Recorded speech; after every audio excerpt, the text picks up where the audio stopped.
6 जनवरी से लेकर 12 जनवरी तक भव्य रामकथा का आयोजन हुडको गणेश मंडप में किया गया। श्री राम कथा समिति हुडको के तत्वावधान में ये 7 दिवसीय आयोजन किया गया था। इस आयोजन में पंडित ज्ञानी दास जी महाराज अपने श्रीमुख से कथा का सार श्रद्धालुओं को श्रवण कराते नजर आए। कथा के समापन अवसर पर 7वें दिन भी श्रद्धालुओं में गजब का उत्साह नजर आया। हजारों की संख्या में शामिल श्रद्धालुओं ने यहां पर कथा का श्रवण किया। गौरतलब है कि हुडको गणेश मंडप में राममय नजारा नजर आया। यहां पर हजारों की संख्या में राम भक्तों ने उपस्थिति दर्ज कराई।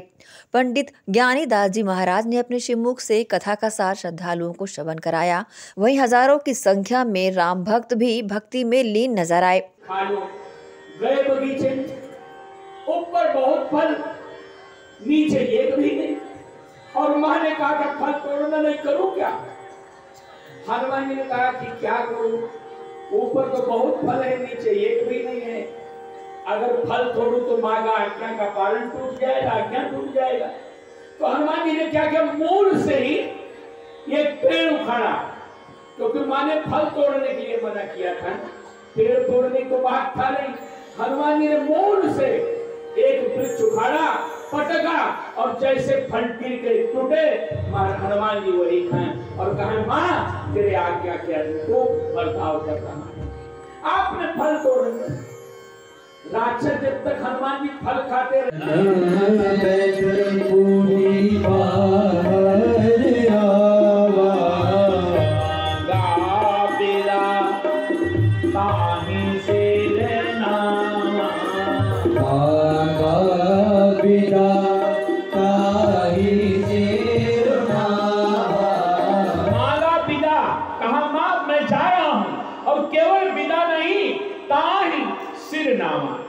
प्रणाम किया, सुरता है राम रहे हमको किया।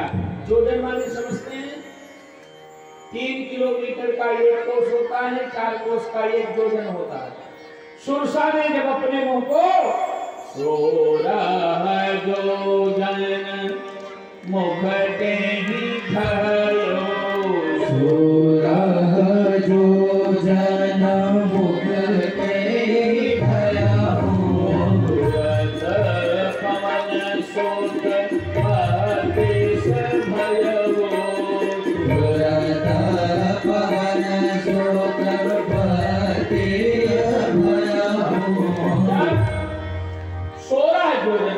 ने अपने मुंह को किया, तो हनुमान जी ने अपने बदन को 32 जोजन में किया। 7 जोजन पे ही आनंद किया, जब 100 जोजन में। हुडको श्री राम कथा समिति के महिला सदस्यों ने आयोजन की सराहना की और अगले वर्ष जल्दी ही इस आयोजन को पुनः कराए जाने की बातें रखी। मैं राम कथा में आई और पूरा 7 दिन मैंने अटेंड किया। मुझे बहुत अच्छा लगा और मैं सारे यंग लोगों से भी रिक्वेस्ट करूंगी कि वो भी इसका आनंद लें और जरूर आए, लाभ उठाएं। मुझे खुशी होगी। जय श्री राम। जी बताएंगे। हमारे हुडको के राम समिति मैं उनका बहुत धन्यवाद दूंगी। और उनसे ये हमारे हुडको में जो राम कथा हो रही है, ये हम लोग का सौभाग्य है कि हमें राम कथा सुनने को मिल रहा है। और हमारे हुडको वासी क्या बाहर से लोग भी यहाँ पर आए हुए हैं राम कथा सुनने के लिए। हमारे जो बच्चे हैं, युवा हैं, जो जिनको जानकारी नहीं थी राम के भगवान के बारे में, आज उनको वो जानकारी मिल रही है। हमारी जो माताएं हैं, बहनें हैं, बहुत हर्षोल्लास के साथ इसमें जोर शोर से हिस्सा ले रहे हैं। और आगे आने वाले समय में और बड़ा आयोजन करेंगे हम लोग। इसलिए हमारे जीवन में राम के जो चरित्र है उतारना बहुत ज़रूरी है। राम कथा बहुत अच्छी हो रही है, बच्चों के लिए, आज की युवक के लिए बहुत संस्कारी है और ये आगे और अच्छे से चलना चाहिए। इस पूरे आयोजन में हजारों श्रद्धालुओं को सनातन और हिंदू संस्कृति के बारे में बताते हुए श्री राम ज्ञानी दास जी महाराज ने कहा कि युवाओं को इस ओर ध्यान देना चाहिए और अपनी संस्कृति को पहचानना चाहिए और जल्दी से जल्दी इसे आत्मसात भी करना चाहिए। भारत में युवा आज दिशा भ्रमित हो रहा है, उसके लिए सनातन से जोड़ने के लिए गांव-गांव में राम कथा हो। कथा कितना बड़ा हो रहा वो मायने नहीं रखा है। कथा 10 लोगों का 50 लोगों का हो। सत्संग एक सरल उपाय है कि जैसे विभीषण जो बात दुख लगता था वही हनुमान जी जैसे संत का 10 मिनट का क्षणिक सत्संग मिला तो वो उसका सृष्टि वही रहा, लेकिन सत्संग के माध्यम से देखने की दृष्टि बदली। वैसे तो मुख्य माध्यम है कि बच्चों को दीक्षा से शिक्षा देना है, वो अगर संभव नहीं है तो गांव-गांव में राम कथा और गांव-गांव में यज्ञ की आयोजन हो। इससे युवा जो भ्रमित हुआ है निश्चित रूप से समाज के मुख्य धारा में, सनातन के मुख्य धारा में वो जुड़ेगा, ऐसा मेरा व्यक्तिगत मत है। देखिए, हमारा तो ऐसा है कि हम हैं साधु और हम हैं साधु और भगवान के, और जो राष्ट्र के काम में, धर्म के काम में, समाज के काम में अग्रणी भूमिका निभाता है, वो किसी भी प्रकार से, वो मेरा परिवार है। हुडको की समिति कोई समिति मेरे लिए नहीं है, वो मेरा परिवार है। और मेरा आशीर्वाद है कि निरंतर मेरा नहीं किसी का भी इसी प्रकार से धार्मिक आयोजन करें।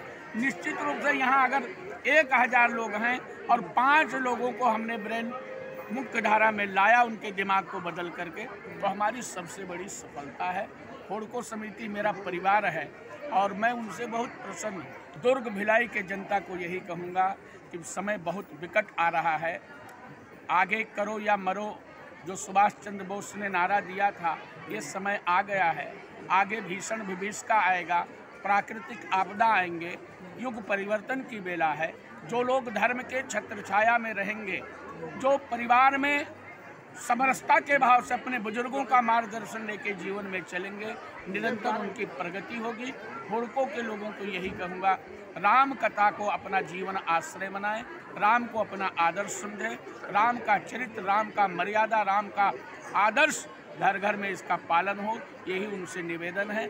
और यही उनसे मेरा दक्षिणा मेरा यही है कि अगर ये माने तो मेरी। वहीं श्री राम कथा हुडको समिति के मीडिया प्रभारी ने भी इस तरह की जानकारी मीडिया को दी। आज समापन का कार्यक्रम हुआ बहुत ही हर्ष उल्लास के साथ। आज मेरे द्वारा, मेरे परिवार के द्वारा भी कार्यक्रम आरती कथा यजमान का, और आप हजारों की भीड़ देख रहे हैं हुडको में। और हमें सबसे बड़ी खुशी इस बात की है, ओल्ड जनरेशन तो ही है, लेकिन यूथ, कॉलेज के लड़के लड़के, हमारे बच्चे खुद आ कर के बैठ कर के सुन रहे हैं। ये बहुत बड़ा पॉजिटिव एक मैसेज जा रहा है। यानी ये यूट्यूब चैनल वगैरह को सबको छोड़ करके, MTV छोड़ करके हमारे पास आ करके ये भक्तिमय वातावरण में 4 घंटों से बैठे हैं, ये हमारे लिए बहुत ही खुशी की बात है कि न्यू जनरेशन अब चेंज हो रहा है। पहले वर्ष की अपेक्षा दूसरे में तो जो भीड़ बढ़ती गई, अनकंट्रोल भीड़ है, वो तो हमारी समिति का एडवांस में सोच करके रखे थे। इस बार 2 से 2,500 लोगों को खाना बनाना पड़ सकता है करके हम उस तैयारी से थे। इस कारण से हम सफलता से, शांति से सबको भोजन करा पा रहे हैं। लगभग 2,500 के ऊपर आज की उपस्थिति है। बहरहाल पूरे 7 दिन भव्य राम कथा का आयोजन जहां पर किया गया, वहीं भव्यता से भंडारे का भी आयोजन किया गया। रोजाना हजारों की संख्या में शामिल श्रद्धालु यहां पर प्रसादी ग्रहण करते नजर आए। बहरहाल इस 7 दिवसीय आयोजन में पूरा हुडको प्रांगण राममय नजर आया। एसीएन न्यूज के लिए शाहिन खान की रिपोर्ट।